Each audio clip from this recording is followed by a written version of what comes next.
Arestado ang 4 na lalaking nanggahasa umano sa isang dalagita sa Maynila. 2 sa mga suspect itinanggi ang krimen. Ang 2 iba pa na menor de edad dinala sa DSWD. May unang balita si Jomer Apresto. Napayakap na lang ng mahigpit ang babaeng ito sa kanyang 17 anyos na anak habang nasa loob ng istasyon ng pulisya sa Maynila. Ang dalagita kasi pinagtulungan umanong gahasain ng 4 na lalaki sa Binondo, Maynila nitong nakaraang linggo. Ang isa sa mga sospek, kaibigan pa raw ng biktima.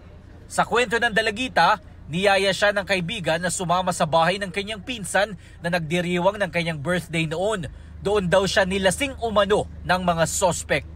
Nung nahilo na po ako, sinubukan ko po tumayo.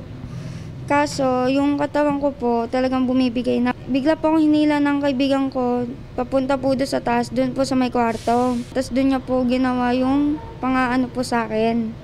Narinig daw ng mga pinsan ng sospek ang iyak ng biktima. Pero, imbis na tulungan ng dalagita, sunod-sunod din umano siyang ginahasan ng mga ito. Pagkatapos, muli raw siyang nilasing at sabay-sabay na ginahasa ng mga sospek. Nung nalasing po ako, doon po nila akong pinagsabay-sabay na galawin. Gusto ko po sumigaw kaso wala po lumalabas sa bibig ko kundi puro iyak lang po. Nagmakaawa po ako sa kanila. Kaso dinidma lang po nila ako. Umiti lang po sila sa akin. Nang makatulog ang mga sospek, lumabas daw siya ng bahay. Dumiretso siya sa kanyang nobyo at ikinuwento ang nangyari. Saka sila humingi ng tulong sa mga otoridad.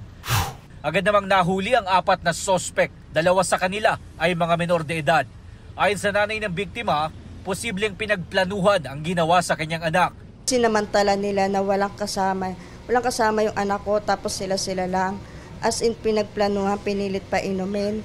Sa ngayon ay nasa kustodiya ng Delpan Police Station ang 2 sa mga sospek na sinampahan na ng reklamong rape. Dinala naman sa DSWD ang 2 pa. Di po totoo yun, sir. Sa korte na lang po kami Papaliwanag po. Sina-check natin kung may mga previous records na sila kung meron man silang kinasangkutan na krimen. Ito ang unang balita, Jomer Apresto para sa GMA Integrated News.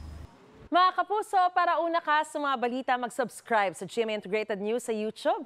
Sa mga kapuso abroad, subaybayan niyo po kami sa GMA Pinoy TV at sa www.gmanews.tv.